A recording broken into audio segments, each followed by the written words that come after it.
Hi everybody, welcome to another Minute with Gaz, and today we are going to go through a little bit more in the book, this one here, there you go, The Idiot's Guide to Positive Dog Training. So we've got a beauty today, and today we're actually looking at positive solutions in resource guarding. Now, resource guarding can be where the dog is overprotective of food and tries to flog any dog that comes near it because it's eaten some food, or even aggressing the owner. The dog may be overprotective of the owner, and that's where anyone comes near the owner, the dog growls at them and carries on, and that overprotectiveness could be because the dog's unsocialised or sleeps in the bedroom and then thinks, Mum, I'm number 2, you're number 1, and that's why the dog's doing it. So this is a positive solution to resource guarding. The positive solution is to do the following. I'll just read this out and I'll go through it all. Reinforce the more dominant dog by ignoring the subordinate dog. So with that one there, if you reinforce it, and by early on in the book there, the reinforcement is basically Scooby snacks. So we give the dog Scooby snacks the whole time he's not aggressing the subordinate dog. Next, you can click and treat the dominant dog for attention while the subordinate dog is being a pest. So basically, when the subordinate dog starts jumping around and just basically acting like a wanker, he's just jumping around, harassing the other dog. So then what you do, you get the clicker out, you go click, click, click, and you start treating the dominant dog, okay? Right, or you can click and toss treats at the dominant dog while you give petting to the subordinate dog. So now not only do you feed the dominant dog while the other one's been a complete wanker, and I shouldn't really say wanker, but I could say owner operator, but I think everyone knows what, wanker's probably an easier way to describe it. So basically you're feeding the dominant dog while you're patting the subordinate dog, and you can actually throw food at it.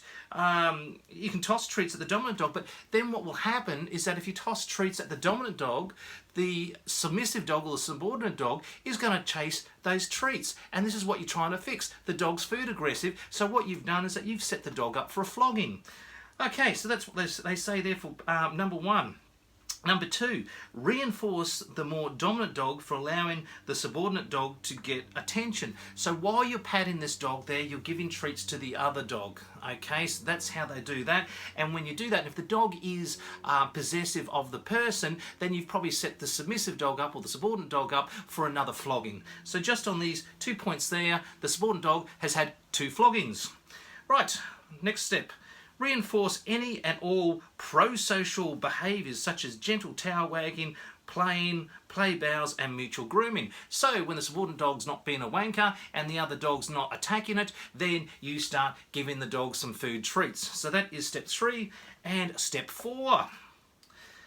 Feed the subordinate dog first, so that the dominant dog learns a little patience. Now, how does this work? Now, the subordinate dog, feed the subordinate dog first. We fed the dominant dog first, all those Scooby snacks, and now we've got to feed the subordinate dog first. Now, if the problem is that the dog's resource guarding or is over possessive of food, and I start feeding the subordinate dog, then I've just set the subordinate dog up to cop another flogging. So now we've got the subordinate dog that's copped 3 floggings in 3 steps. Right, okay, here we go, next one. If you reinforce a dominant dog for being dominant, then what will happen? He'll become completely overbearing and out of control. So he's already completely overbearing, out of control, because he's flogging the other dog because of the food and everything. So the saying there is that when the dog is in the process of being dominant and flogging the other dog, don't give him any food. Got that? Good? Okay, right. Now, how to fix the problem? Here it is. Change, change, change. Change everything. Switch blankets, crates, positions, food bowls, anything that your dog normally uses. Oh, the old switch blankets and crates trick, eh? It's imperative that you don't allow territory to establish and protected through your predictability. Reinforce any calming signals that you see, because these are what stop squabbles from happening. So basically, you move the crates, you take the food bowls away, and you switch their blankets. And that's what you do. So you just do that, even though the dogs might have food possession problems and resource guarding over food, but you do all that, and I think the dog's going to be a bit confused, go and smell his blanket, so hang on, how come I've got the wanker's blanket? Why have I got this one here? And then you see the dog's nice and calm, so then you start throwing him some more food, okay? And then you throw the subordinate dog some food as well. So we got the 2 ones there. Now, the last step, this one's important. To avoid having one of your dogs become possessive of you, this is what I was saying before, learn to position yourself into a triangle with you as the tip on it and the dog at the base of it. So you've got the two dogs down there and you're the tip and you are now a triangle. Many dogs don't want to share, but it's important they learn to do this for everyone's sake. That is why I'm reading this chapter, Positive Solutions for Resource Guarding, because the dog doesn't bloody share. This takes a bit of manoeuvring on your part. No shit, Einstein.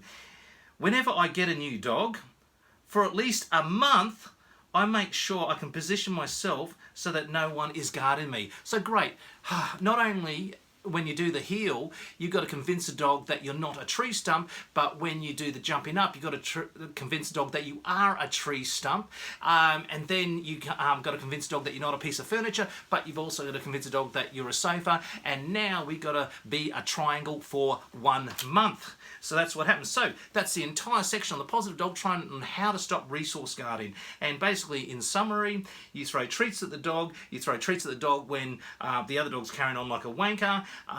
You throw treats at the dog when he's ignoring the other dog. You throw treats at the dog when you're patting the subordinate dog. You don't throw treats at the dog when he's attacking the dog. You change his food bowls and take everything away from him. And then you become a triangle for 1 month. So that's it. That is the Positive Dog Trainer's Guide on how to stop positive solutions on resource guarding. Hope you enjoyed it. That's a Minute with Gaz. Bye for now.